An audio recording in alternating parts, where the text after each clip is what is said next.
필요, 세상의 필요, 만국의 소망, 우리 그리스도 예수에 대한 우리 깊은 사랑을 나누겠습니다. 며칠 전에 제가 3일 전인가요? 자연학습원에 가보니까 깨구리 소리가 납니다. 깨구리 소리 들어보셨어요? 오늘이 엄청 추운데 걔들이 좀 걱정이 됩니다만은 아주 한 무더기 나와가지고 막 그렇게 하는데 얼마나 소리가 우렁찬지 이제 봄이 온 것을 이렇게 알리는 것 같아요. 그러면서 무슨 생각이 드는가 하면은 사람들이 그죠? 냉동 깨구리, 이 깨구리가 겨울에 얼었다가 봄이 되면 녹아지잖아요.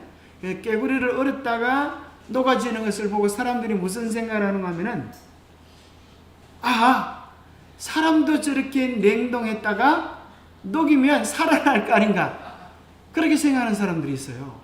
실제로 미국에는 큰 냉장고를 만들어 놔가지고 돈을 엄청 내면 그게 냉동을 시켜준대요. 한번 어떤 깨구리 이야기하는 어떤 분이 이런 얘기를 하죠. 이 깨구리가 깨어나기 전에 어디에 깨구리가 살까요? 돌 밑에. 그런데 한마 같은 거 가지고 돌을 두드리면 깨구리가 있다 어떻게 돼요? 기절한다. 기절. 아직 잠자고 있는 상태니까 그죠? 기절하는 게 이제 집에 와가지고 이제 밀가루를 발라가지고 튀긴다고 이렇게. 그걸 희한하게도 겨울잠을 자는 그 깨구리들은 저는 그런 거 안 해봤는데 통째로 튀겨 먹는데요. 왜냐면 하면 깨구리 내장은 겨울 밤을 자기 때문에 내장이 텅 비어 있다는 거예요. 내장이 뭐 먹은 게 없기 때문에 보통 깨구리를 잡으면 이제 우리 어릴 때는 뒷다리만 뜯어먹는데 뒷다리를 구워 먹는데 그 깨구리는 이제 그거 통째로 밀가루를 구워 먹는데 근데 밀가루를 바르고 자니까 방 안이 따뜻하잖아요. 그 깨구리 깨어나가지고 갑자기 눈을 뜨고 막 밀가루 바른 채로 막 집안을 쫓아다니더라. 깨구리는 그렇게 될 수 있지만은 사람은 그렇게 될 수가 없어요. 사람이 영생하는 것은 냉동시켜서 영생되어지는 것이 아니고 뭐야? 여기 나오는 것처럼 세상의 피로 만국의 소망 그리스도를 만나고 경험할 때 영생이 되어집니다. 뭐 잘못됐어요? 소리가 안 들려요? 예, 소리 잘 들립니까? 예, 김원재 씨 빨리 나와서 제가 앞에 빨리 안 나오기 때문에 지금 이제 그래도 눈치 못 채고 계속 앉아만 있으면 어떡하라는 말입니까? 저 앞에 나오셔가지고 자.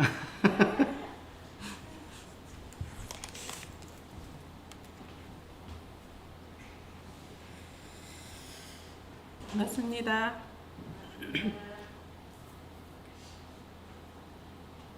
예, 구미교회를 떠나기 전에 한 번쯤은 제가 인사를 드려야 될 것 같아서 생각하고 있었는데 목사님이 오늘 저녁에 한 번 더 겠냐고 그래서 제가 그렇게 하겠다고 순종을 했습니다.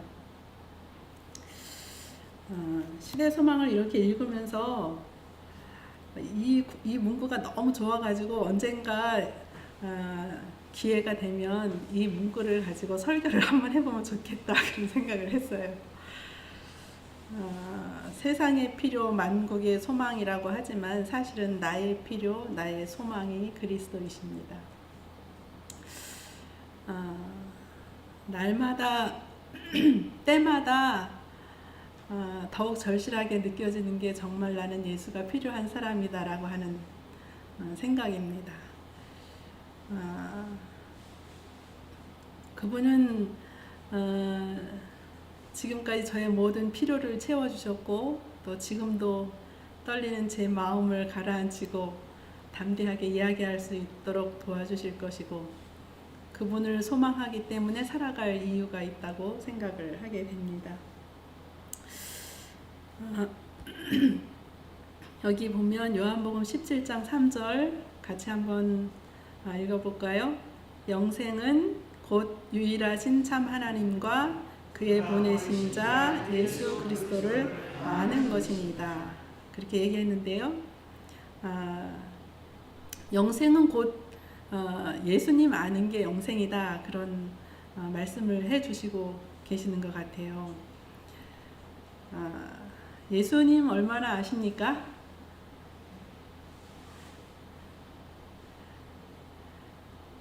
그 예수님을 아는 것만큼 우리가 영생의 복에 참여할 수 있다고 생각이 됩니다.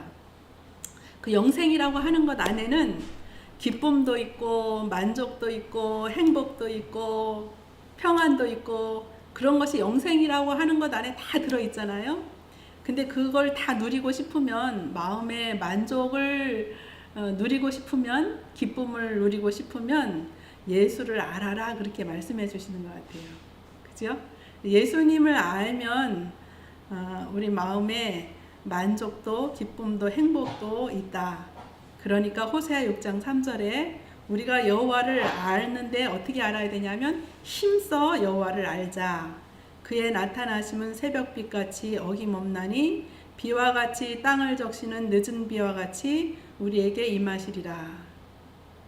예, 새벽빛이 어떻게 떠오르냐면 조용하게 떠오르지요. 언제 해가 떴지? 이렇게 아무도 알지 못하게 막 시끄럽게 막 그렇게 안 하고 조용하게 떠올라서는 온 대지에 그 활기와 생명을 전해주는 그런 것처럼 여호와를 알아가는 과정이, 방법이 그런 게 아닌가 하는 생각을 해보게 됩니다. 예수, 여기 보면 이제 유일하신 참 하나님과 그가 보내신 자 예수 그리스도를 아는 거라 그랬는데요. 우리는 하나님을 알기가 어렵지요. 근데 누구를 통해서 우리는 하나님을 알 수 있냐면 예수 그리스도를 통하여서 이제 하나님을 알 수 있다고 생각이 됩니다. 그래서 예수님을 통해서 하나님도 알게 되고 성령님도 알게 되지요.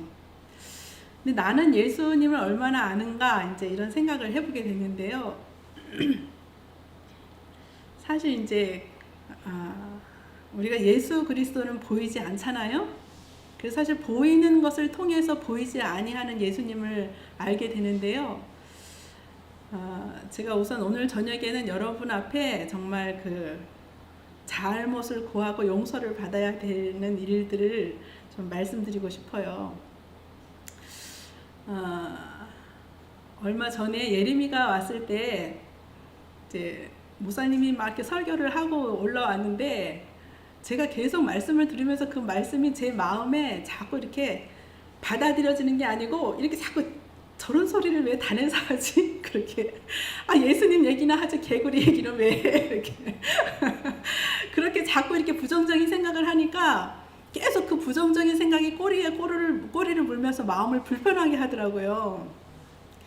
그래가지고 이제 설교를 다 하고 올라왔는데 제가 이런 소리 하면 안 되지, 이런 생각이 한편으로 들면서도 저도 모르게 뭐라고 말하냐면 오늘 저녁에 한 설교 유튜브에 올리지 마 이랬어요.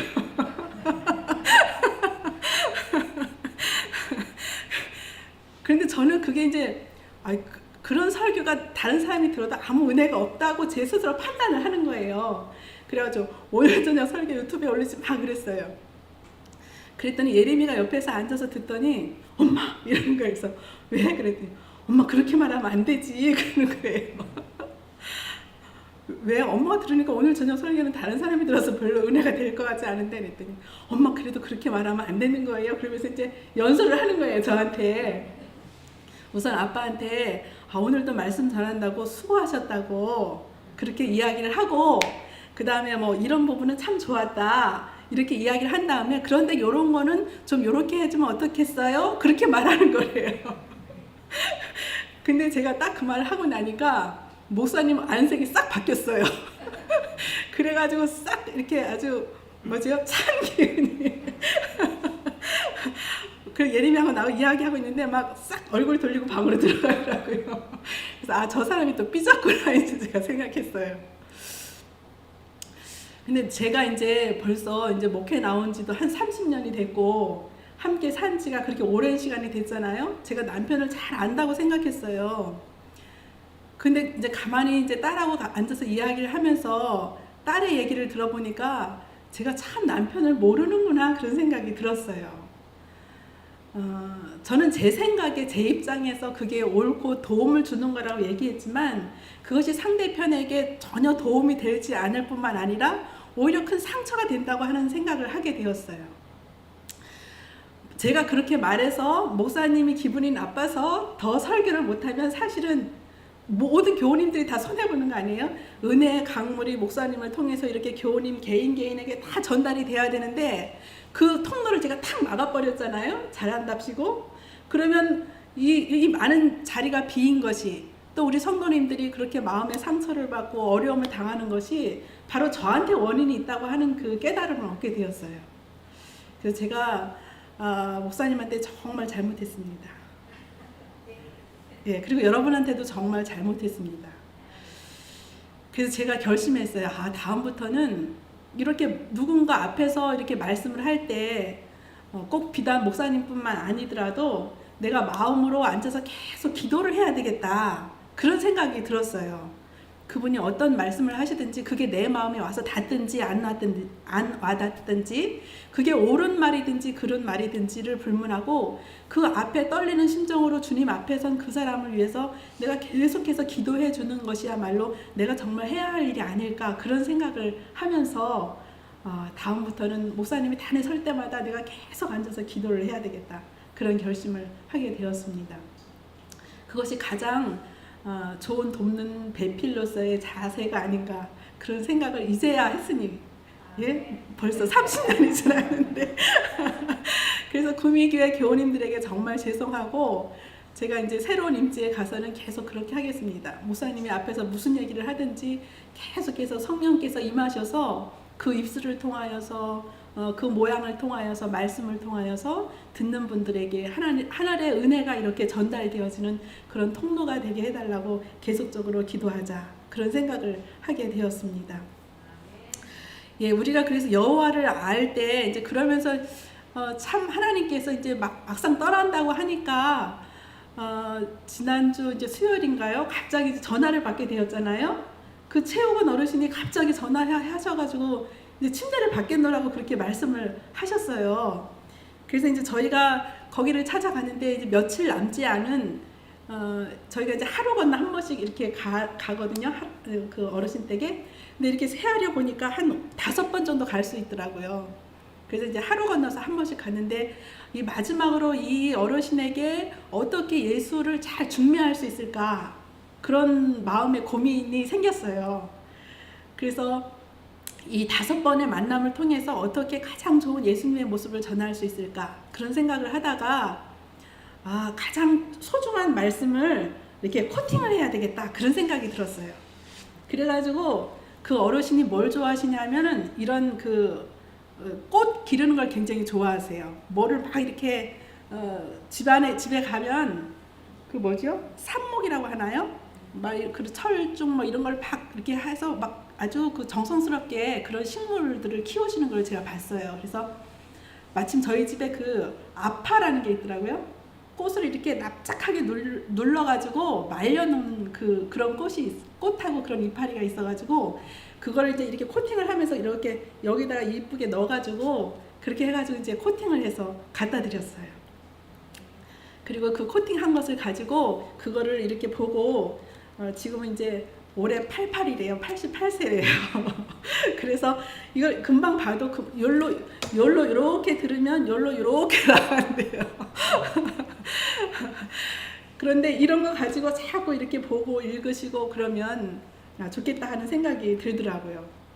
그러면서 사실 이제 코팅을 하게 된 이유가 2023년이 들면서 제가 연초에 무슨 생각을 했냐 하면 왜 이렇게 신앙을 벌써 30년, 40년을 했는데도 불구하고 이렇게 내 자신이 변화되지 못할까?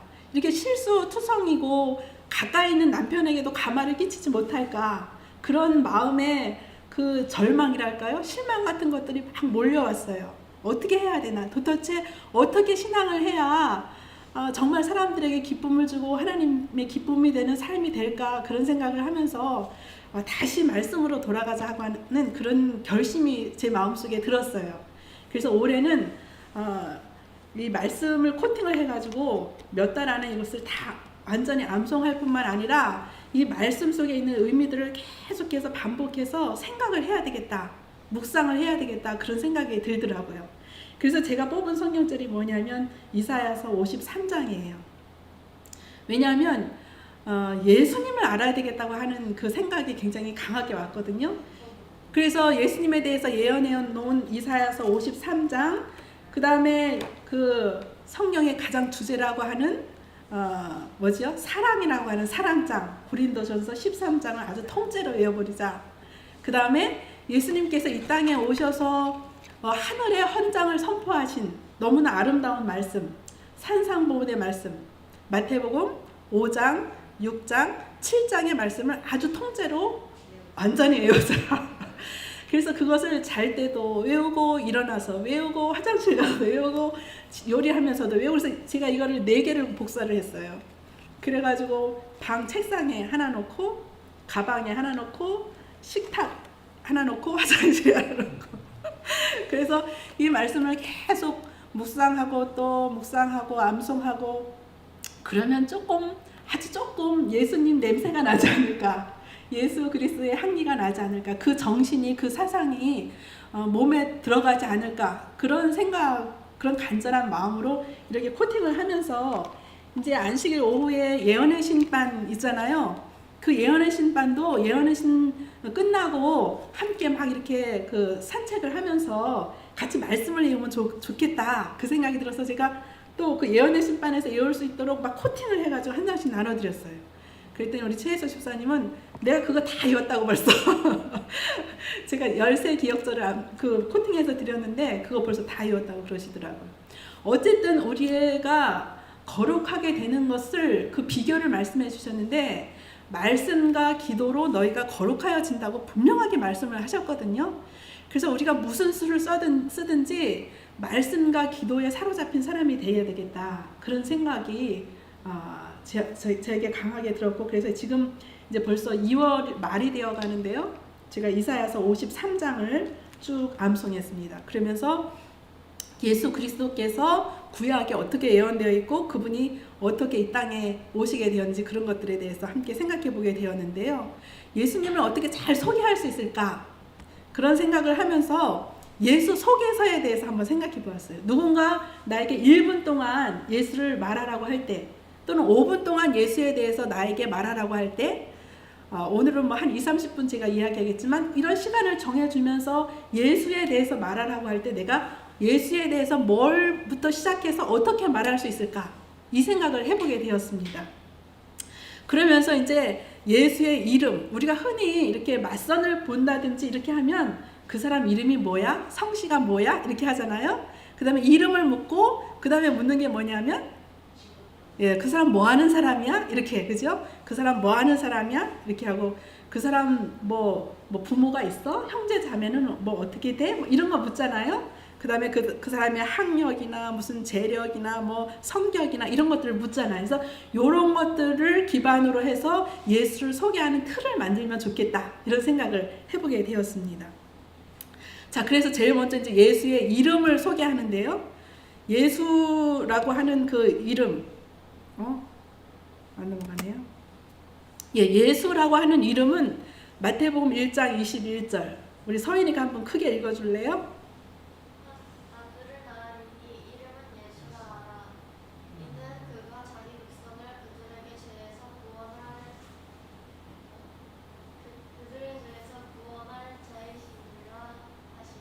예.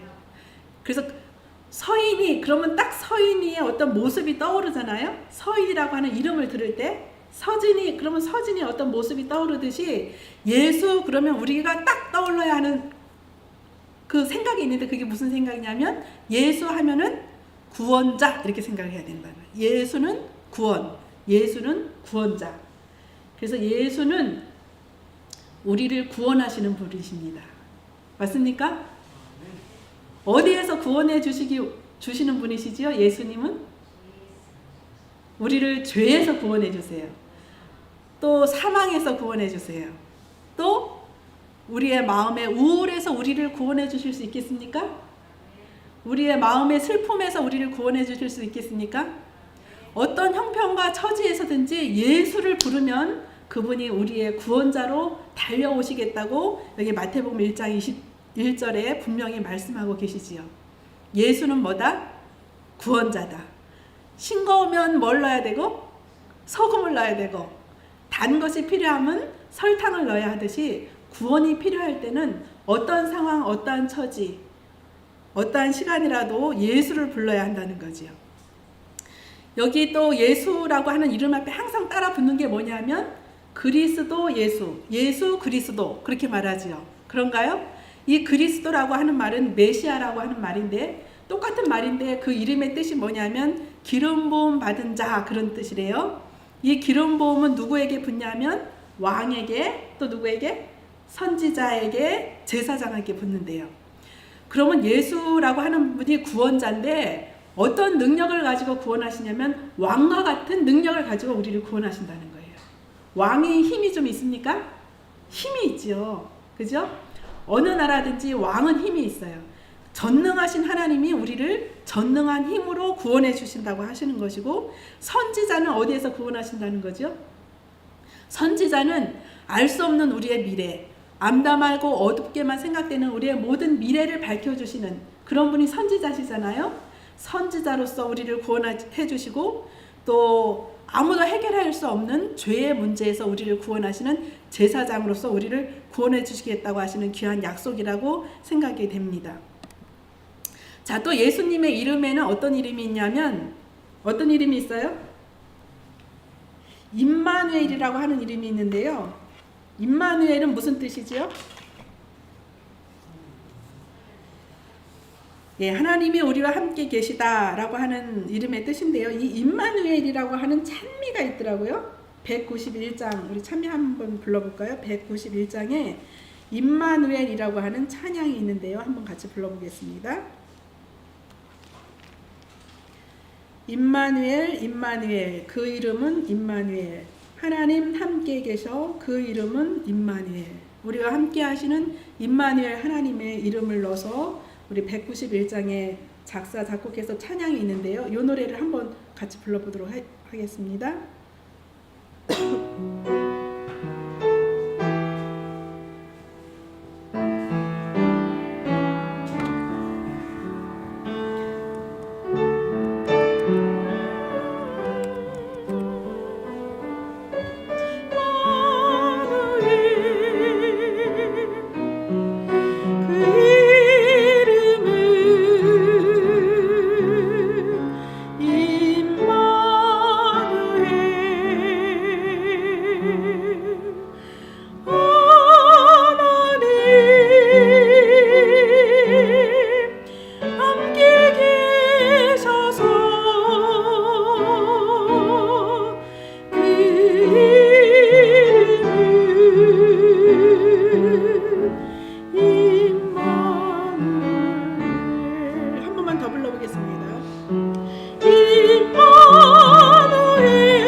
조용히 임마누엘에 대한 찬양을 이렇게 함께 불러보면 좋을 것 같아요.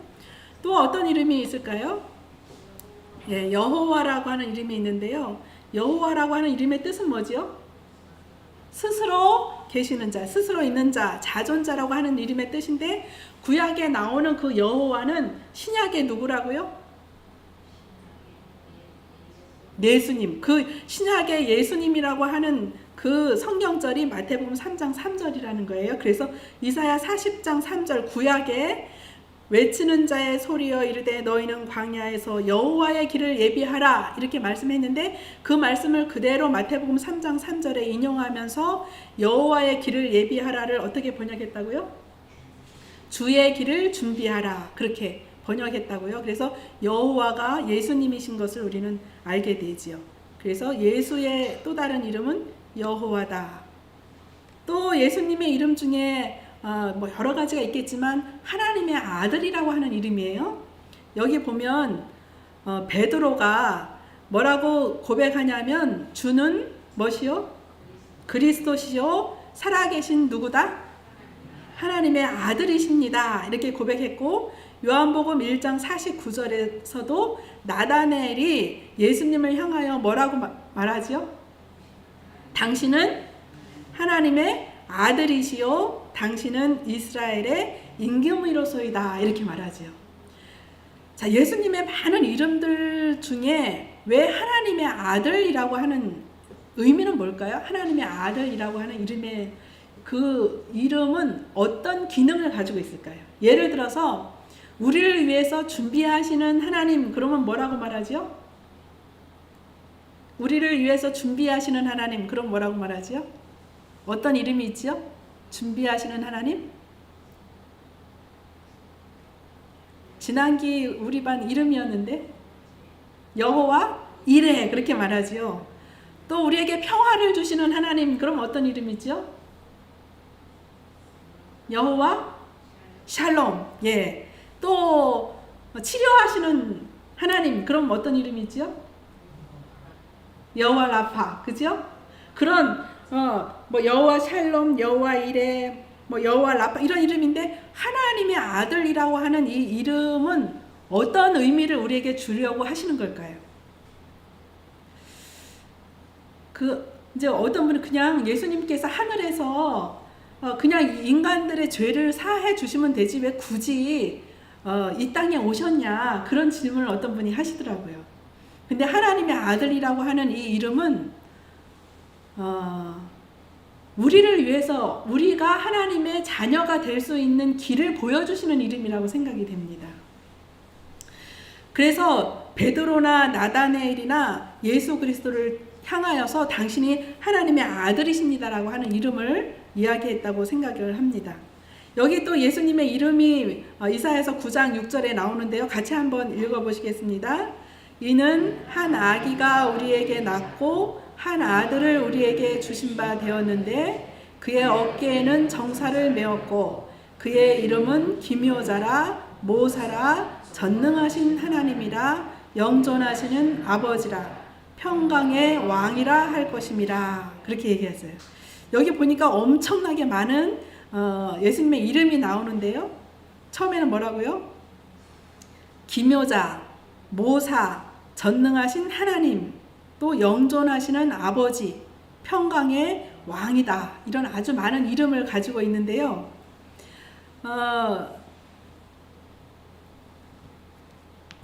이 외에도 예수님의 또 다른 이름들이 뭐 엄청나게 많죠.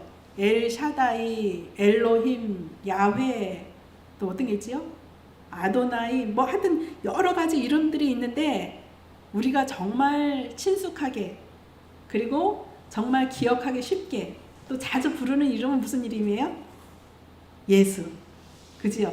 예수라고 하는 그 이름이 가장 우리에게 친숙하게 다가오는 이름인 것 같아요. 자, 우리 찬양을 하나만 더 해보겠는데 194장에 이 세상의 많은 이름 중에서 이런 찬양이 있거든요. 194장에 이 세상의 많은 이름 중에서 내가 가장 좋아하는 이름은 자, 우리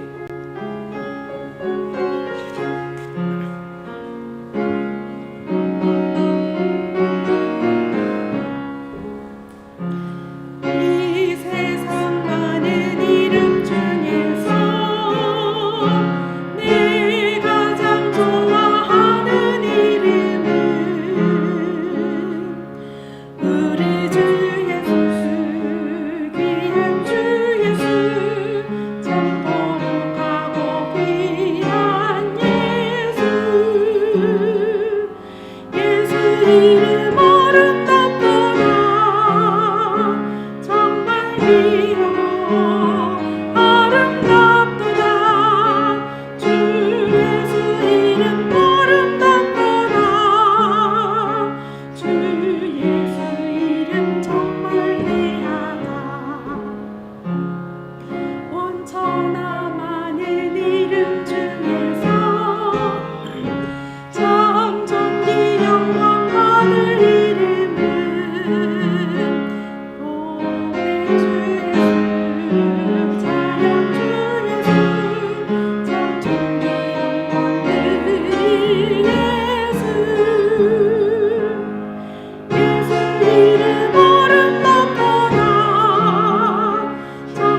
귀하고 아름답구나. 주 예수 이름 아름답구나. 주 예수 이름 정말 귀하다. 나중에 얼굴 마주대할 때 그의 감사 찬송하리라. 살려주시고 은혜 주신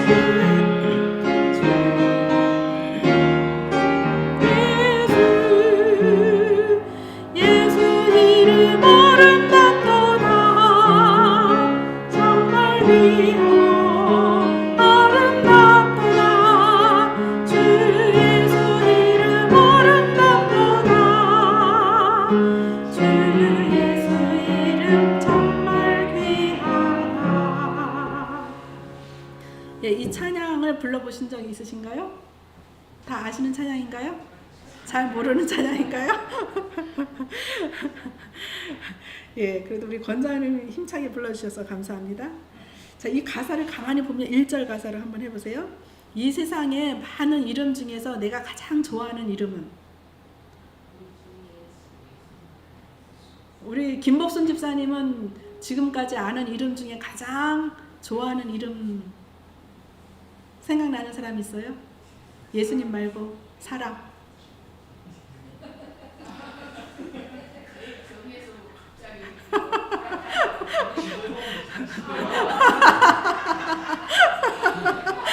아니에요?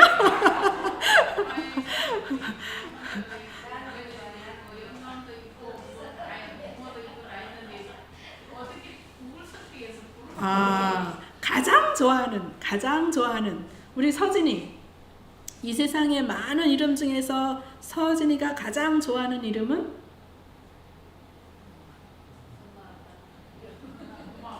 엄마 아빠? 우리 김홍자 집사님 가장 좋아하는 이름은?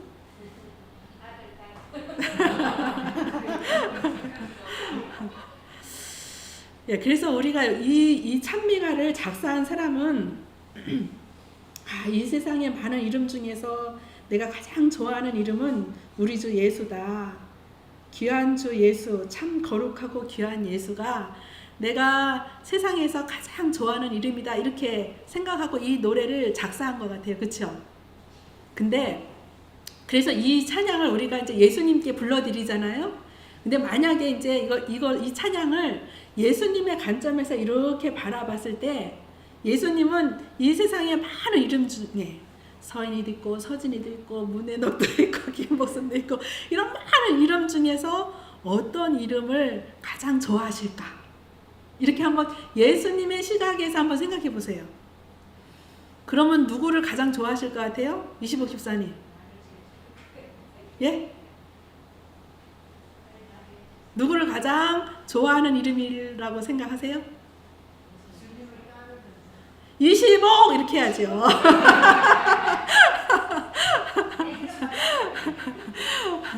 그래서 예수님께서는 그죠? 그 모든 양무리들의 이름을 아신다고 그러잖아요. 이름대로 그들을 그들의 이름도 아시고 그들이 어디 사시는지도 아시고.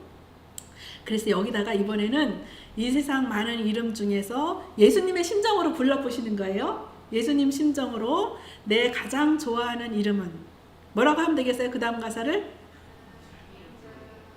예?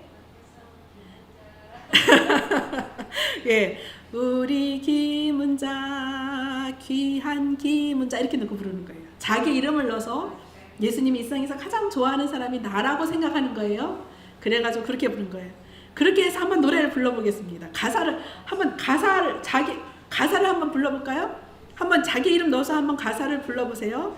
이 세상 많은 이름 중에서 예수님이 가장 좋아하는 이름은 우리 김은자, 귀한 김은자, 참 거룩하고 귀한 은자.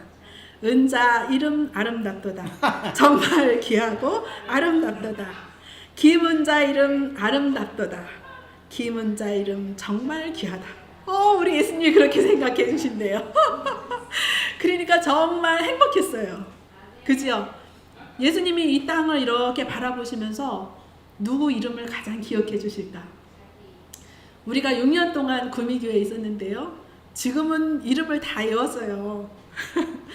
그래서 우리가 구미를 떠나도 우리 김복순 집사님 그럼 그 이름 자체가 복덩이인 늘 복을 풍기시는 집사님 김홍자, 홍원자 늘 헷갈렸지만 늘 다정하고 사랑하는 집사님 권태성 그럼 그래 구미교회 수석 장로님 그랬던 이런 어떤 그런 사고들이 늘 떠오르잖아요, 그죠? 현직은 아니시지만 이시복 집사님 시시때때로 복을 날라다 주시는 집사님 정현자 다 그 이름 있잖아요, 그죠? 그 이름을 가지고 그분의 이미지를 그리고 생각하듯이 최혜숙 집사님 이 세상에 많은 이름 중에서 내 가장 좋아하는 이름은 우리 최혜숙 귀한 최혜숙 참 거룩하고 귀한 혜숙 혜숙 이름 아름답도다 정말 귀하고 아름답도다 최혜숙 이름 아름답도다 최혜숙 이름 정말 귀하다 우리 예수님이 그렇게 문에노 이름 정말 귀하다 예? 그렇게 예수님께서 우리를 향하여 이름을 부르시면서 내가 너를 안다 내 사정을 알고 내 슬픔을 알고 내 마음을 안다 그렇게 말씀해 주시리라고 생각을 합니다. 그렇게 예수님의 시각에서 우리가 이 찬양을 우리가 늘 이렇게 예수님을 바라보는 시각에서 불렀지만 이번에는 예수님은 우리를 이렇게 바라보시는 입장에서 이 찬양을 그렇게 자기 이름을 넣어서 정말 예수님이 가장 사랑하고 아름답게 여기시는 사람은 나야 라고 그렇게 생각하면서 한번 불러보겠습니다. 1절 가사에 자기 이름을 넣어서 한번 불러봅시다.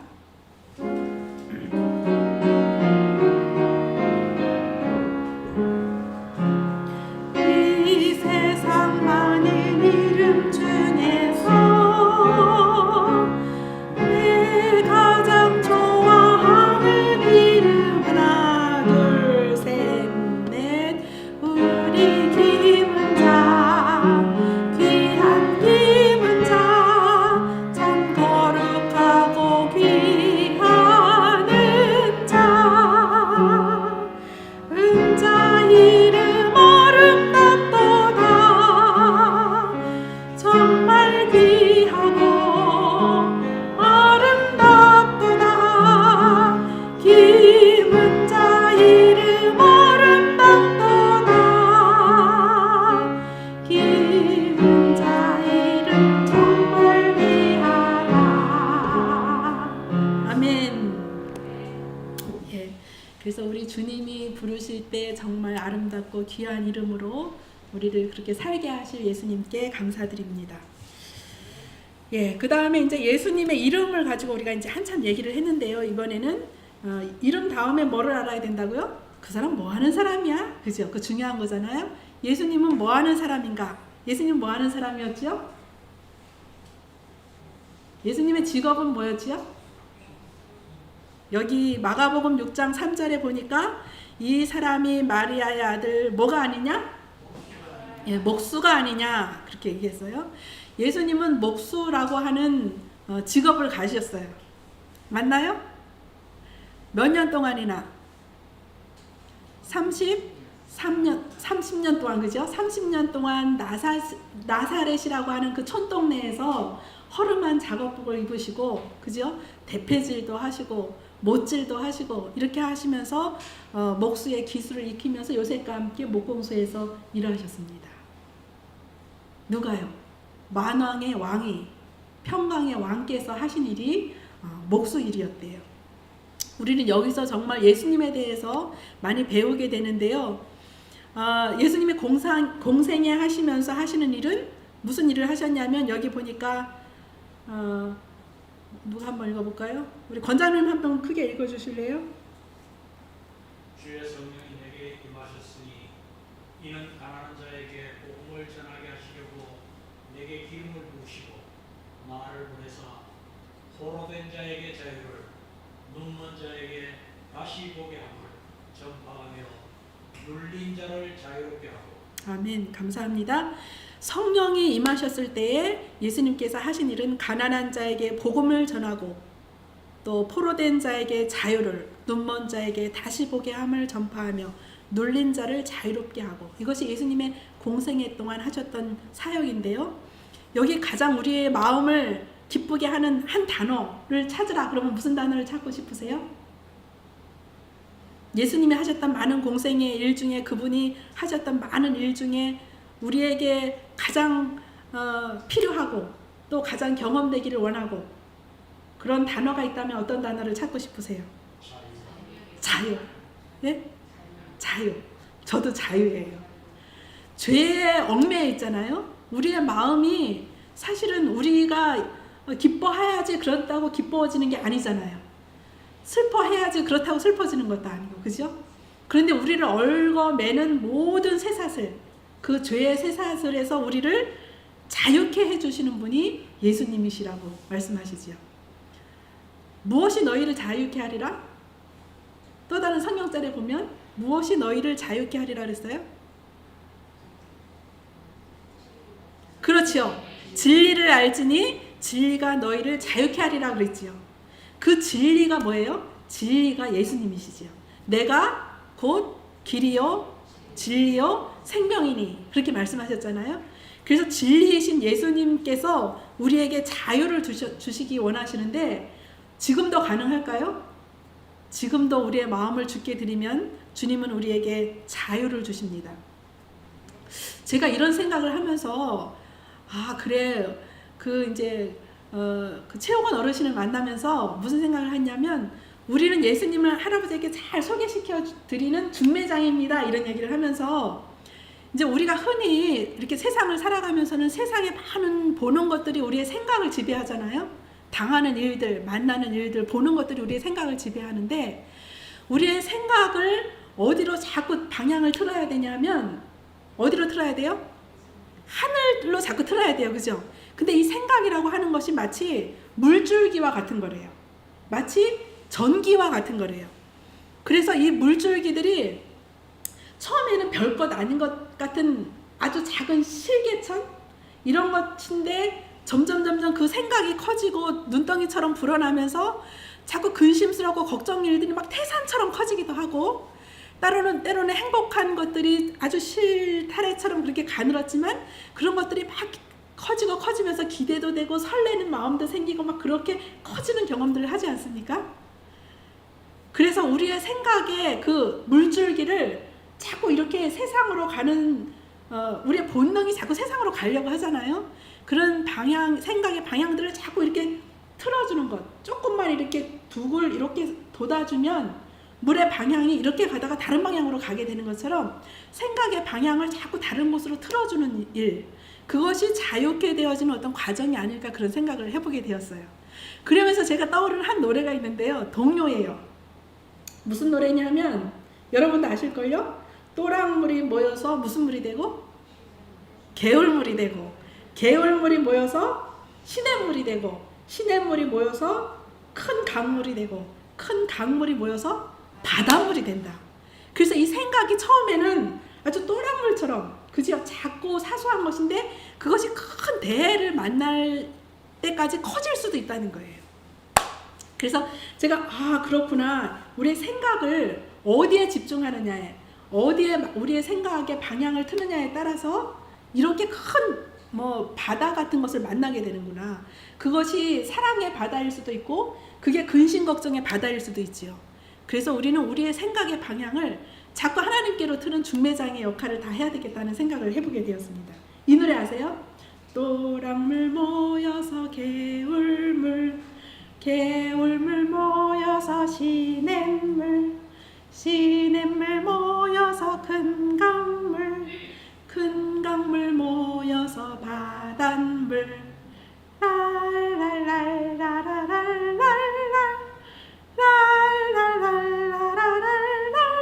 그래서 우리 이제 사람들이 두세 명 모이면은 자꾸 뭘 한마디 꺼내면 그 말을 가지고 계속 그게 화제가 돼버리잖아요. 그러니까 그런 말을 통해서 이렇게 우리의 생각들을 자꾸 하늘로 하는 하늘 길동무들, 하늘의 물의 흐름을, 대세라고 하죠. 물의 흐름을 자꾸 하늘 방향으로 틀어주는 그런 일을 예수님께서 이 땅에 오셔서 하신 게 아닌가. 자, 예수님의 출생 배경. 예수님은 형제 자매가 어땠어요?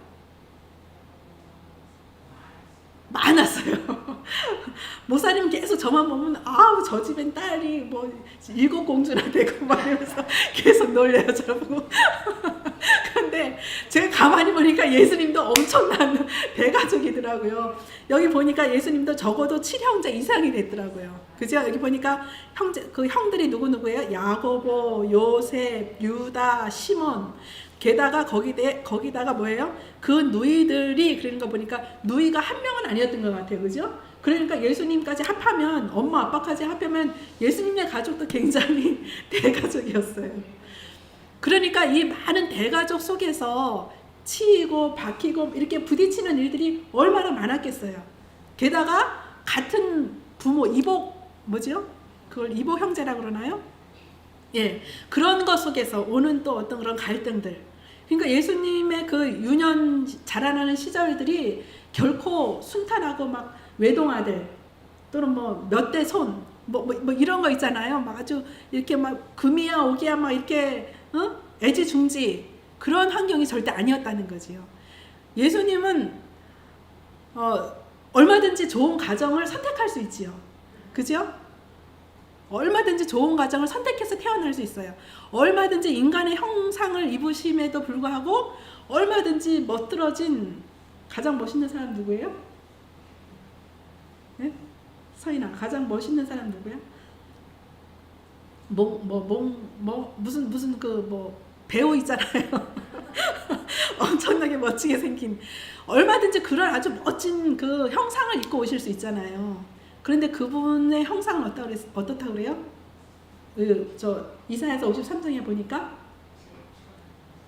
마른 땅에서 나오는 줄기 뿌리 같아서 고운 모양도 없고 풍채도 없은즉 우리가 보기에 흠모할 만한 아름다운 것이 있다 없다? 없도다. 그렇게 나왔어요. 그래서 예수님은 우리를 아시고 예수님이 너무 잘난 집안에서 너무 잘나게 하시면 우리 같은 사람은 예수님으로 말미암아 구원 얻기가 너무 힘들잖아요. 그죠? 그래서 우리를 위해서 그분은 가장 낮은 곳까지 내려오신 것 같아요. 그래서 그분의 비천한 탄생, 초라한 생애를 때문에 많은 사람들이 예수를 더 조롱하고 멸시하고 모욕하게 되지요. 그래서 우리는 우리에게 당하는 모든 멸시, 우리가 당하는 모든 따돌림, 뭐 하여튼 그런 천대를 이 예수님을 생각하면서 넉넉히 이겨나갈 수 있는 힘이 되어주셨습니다. 그분이 자라나신 곳은 나사렛이고 그 나사렛에서 무슨 선한 것이 나겠느냐 하는 그런 동네였지요. 그 다음에 예수님의 그 출생에 대해서 굉장히 중요한 두 성경절인데 하나는 미가서 5장 2절이고 하나는 뭐죠? 하나는 처녀에게서 나올 거라고 하는 이사야서 7장 14절이지요.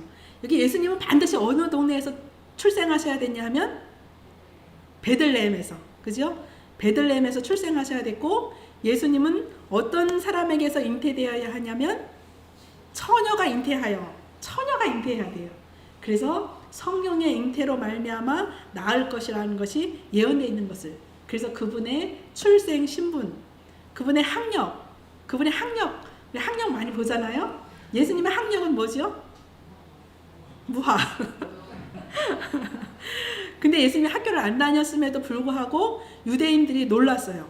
이 사람이 배우지 아니하는데 어떻게 글을 아느냐 그렇게 얘기하죠.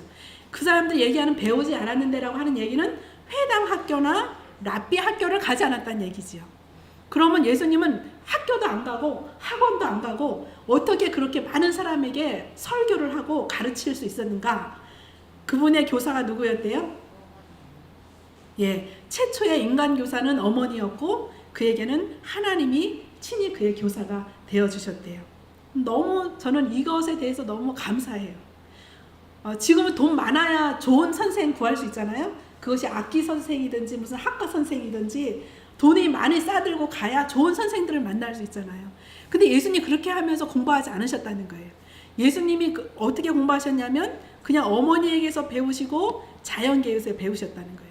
그분이 유년시대에 한 가지 목적에 의해서 사로잡혔는데 어떤 목적을 가지고 인생을 살았대요? 남을 축복하기 위하여. 어떻게 하면 오늘도 다른 사람을 축복할 수 있을까? 그것이 예수님의 유일한 삶의 목표였다는 거죠. 새로운 방법과 수단이 어떻게 도울까 이런 생각이 식물과 동물, 생물의 생태를 연구하면서 막 그런 생각이 영감으로 떠올랐다는 거죠. 저 사람은 손톱 발톱을 좀 깎아주면 좋겠다. 저 사람 혼자 외롭게 밥을 먹고 있는데 노래를 불러주면 좋겠다. 뭐 이런저런 생각들. 그러니까 그 상황에 맞는 아이디어는 학원에서 가르쳐주는 게 아니고 훌륭한 선생님이 가르쳐주는 게 아니고 성령의 지시와 성령의 계시 속에서 깨달아지는 거죠. 저 사람에게 무슨 말을 해줘야 되는 것을, 마음 상한 자에게 무슨 말을 해줘야 되는 것을 자기가 연구하고 공부한다고 알 수 있을까요? 그래서 제가 정말 이런 생각이 들어요. 제가 올해 아주 결심한 게 많은데요. 늘 무슨 생각을 하냐면, 그 구미에는 뭐가 있냐면 평생 교육원이라는 게 있어요. 우리 저 권명희 집사님이 늘 저한테 그걸 얘기해요. 거기는 무슨 학과가 무슨 70까지인가 80까지인가 있대요. 자기가 원하는 거 뭐든지 가서 배울 수 있대요. 그래서 머리를 깎는 걸 배우든지 노래하는 걸, 악기를 배우든지 무슨 뭐를 다 배울 수 있다는 거예요. 근데 늘 제 마음속에도 뭔가 자격증을 가지면 사람을 만나고 얘기하는 게 훨씬 더 도움이 되지 않을까, 그런 생각이 늘 제 마음에 왔고, 제가 우리 자녀들을, 은지 예림이를 키울 때도 이 아이들이 성령의 사람이 되는 게 중요하냐, 세상에 어떤 자격증을 갖는 게 중요하냐, 이것 때문에 굉장히 고민을 많이 했거든요. 목사님은 늘 하다못해 의사 자격증이라도 있으면 치과 의사가 나가서 전도하는 거 하고, 아무것도 아닌 사람이 가서 전도하는 거 하고, 누가 더 효과적으로 전도할 수 있겠느냐, 이렇게 들이댔고, 저는 마지막 사업은 그런 자격증 가지고 하는 게 아니고 성령의 인도하심을 가지고 하는 겁니다. 그래가지고 이렇게 부딪혔어요. 목사님은 이래야 된다, 저는 이래야 된다, 이렇게. 근데 하나님께서 그 아이들 속에 섭리하신 것 같아요. 부모가 이런저런 길을 제시해도 자기의 인생길은 자기가 선택하고 자기가 걸어가는 거죠, 결국. 그런데 예수님께서 하신 방법은 이런 방법이었다는 거예요. 그러니까 우리가 정말 그리스도의 학교에 입학해야 될 것 같아요. 그리스도께서 무엇을 가르쳐 주시든지, 성령께서 어떻게 인도하시든지 제가 그대로 따라 하겠습니다. 그 믿음을 통해서 우리가 그리스도 학교에서 성령이 가르치시는 그 학교에서 날마다 배우는 학생이 된다면 가장 효과적인 하나님의 일을 하는 사람이 될 수 있지 않을까요? 그런 생각을 하면서 제가 다시 마음을 다잡으면서 제가 한편 그런 생각이 들어요. 대구에 가면 거기는 더 큰 도시라서 배우고 익힐 수 있는 기회가 더 많지 않을까? 그런 생각이 한편으로 들면서 한편으로는 아니야, 내가 그리스도 학교에 입학해야지. 더 많이 그분께 무릎을 꿇고 더 많이 그분께 배우는 자세로 임하고, 그분이 무엇을 명하든지 무엇을 시키든지 딱 그런 부담이 드는 거예요. 중동교회는 선생님 학교가 거기 있으니까 선생님들도 많고 무슨 대학 교수 출신 이런 그런 분들을 나같이 이렇게 무식하고 연약한 사람이 어떻게 그런 사람들을 대할 수 있을까 하는 부담이 오는 거지요. 그런데 이런 말씀을 딱 받을 때는, 그래, 나는 더 위대하신 교사 그리스도가 내 스승이시고 성령의 인도와 지도를 받고 행한다면 그것이 가장 훌륭한 예수님의 제자의 사역이 되지 않을까, 그런 생각을 해보게 되었습니다. 예수는 우리의 모본이시다. 그분의 공상의 기간만 우리가 관심을 집중시키는 사람들이 많이 있는데, 사실은 모든 유년들과 청소년들, 우리에게 더 큰 관심을 집중해야 하는 곳은 어디라고요? 그냥 평범한 삶, 가정에서 빨래하고 밥하고 청소하고 이런 평범한 삶 속에서 그분이 어떻게 그 일들을 감당하셨는지, 그 평범한 그의 가정 생활이 더 우리의 큰 모본이, 왜냐하면 만약에 공생애가 더 중요하다면 예수님이 한 30년은 공생애 하시고 한 3년은 가정 생활에 대한 거 얘기하고 그래야 되잖아요. 근데 공생애에 대한 것은 3년밖에 얘기 안 하고, 그분의 가정생활은 그 위대하신 분이, 그 엄청나신 분이, 어마어마하신 분이 30년 동안이나 그 이름 없는 나사렛에서 목수의 일을 하시면서 지내시잖아요. 그 속에서 우리가 깨닫고 알고 본받아야 할 것들이 평범한 인생길을 살아가는 우리에게는 더 엄청나게 많다는 거지요. 그래서 그분의 인품을 저는 이사야 53장을 여기 가지고 나왔는데요. 이사야 53장을 보면서 제 마음에 가장 들어오는 한 단어가 있었는데, 그건 뭐냐면 상하셨다라고 하는 표현이에요.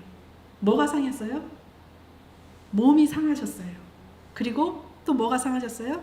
마음이 상하셨어요. 사실은 이사야 53장은 어디서부터 이어지냐면 52장 13절부터 이어진대요.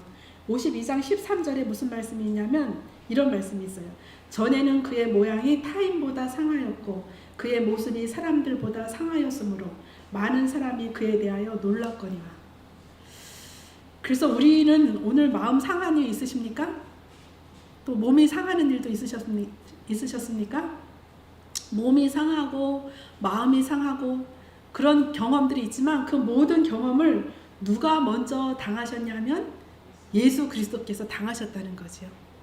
그래서 그분은 우리가 마음 상하는 처지가 어떤지 형편이 어떤지 그거를 아시고 이해하신다는 거예요.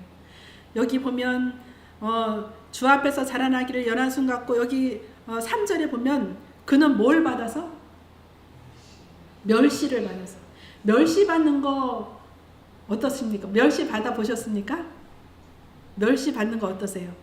멸시를 받아서 사람들에게 버림받았으며 간고를 많이 겪었으며 질고를 아는 자라. 간고가 무슨 말이죠? 간고, 질고. 간고는 뭐고 질고는 뭐예요? 이게 무슨 간자라 그랬죠?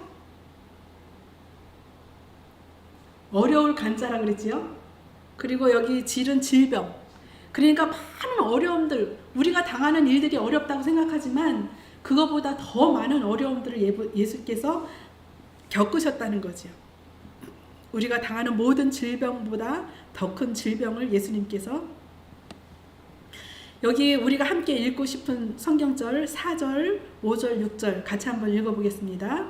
시작. 그는 실로 우리의 질고를 지고 우리의 슬픔을 당하였거늘 우리는 생각하기를 그는 징벌을 받아 하나님께 맞으며 고난을 당한다 하였노라. 그가 찔림은 우리의 허물 때문이요 그가 상함은 우리의 죄악 때문이라. 그가 징계를 받음으로 우리가 평화를 누리고 그가 채찍에 맞음으로 우리는 나음을 받았도다. 우리는 다 양 같아서 그릇 행하여 각기 제 길로 갔거늘 여호와께서는 우리 모두의 죄악을 누구에게? 그가 누구지요? 예수님에게 담당시키셨도다. 그렇게 말씀하셨어요. 우리는 다 양 같아서 누구나 할 것 없이 다 죄인이에요. 그죠? 그래서 우리는 서로 죄를 고해야 합니다. 그래서 천국이 가까웠다. 그 천국을 경험하기 위해서 침례 요한도 그랬고 예수님도 그랬고 뭐라고 천국을 경험하려면 먼저 뭐 해라? 먼저 뭐 하라? 천국에 들어가는 문에 들어가려면 먼저 뭐 해야 된다? 예? 회개하라 그랬어요. 회개하라 천국이 가까웠느니라. 그래서 우리는 스스로 회개할 수 없지만 정말 그 마지막에 약속하신 성령께서 우리의 마음에 회개하는 심령을 부어 넣어 주시면 우리가 정말 얼마나 큰 죄인이고 우리의 그 죄를 때문에 예수님께서 채찍에 맞으시고 또 찔림을 당하시고 우리의 죄 때문에 그분이 어떠한 고초를 당하셨는지를 생각할 때 그죠? 우리는 정말 주님 앞에 날마다 회개하고 그 회개하는 가운데 천국을 경험하는 그런 아름다운 삶으로 우리의 삶이 이어지게 되기를 간절히 바랍니다. 네, 하다 보니까 시간이 오늘 한 30분만 하려고 그랬는데 시간이 많이 간대. 목사님 기도해 주시고.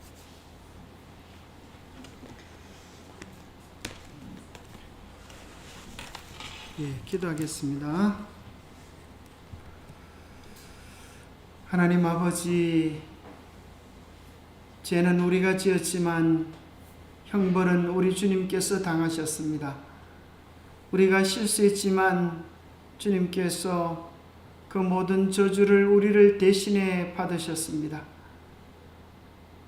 우리로 하여금 주님의 마음, 주님의 심정, 주님의 사랑을 깨달아 알게 도와주셔서 우리도 다른 사람의 아픔과 상처를 감싸 안을 수 있는 작은 예수들이 될 수 있도록 축복하여 주시옵소서.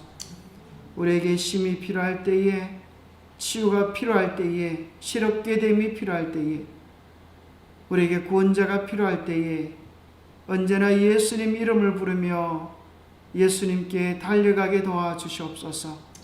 언제나 모든 것을 회복시키시고 새롭게 하시는 주님의 은혜가 우리 모두와 함께 하시고 우리 모두를 회복시켜 주시고 치유해 주시옵기를 우리 주 예수 그리스도 이름 모자하여 간절히 간구하옵나이다. 네.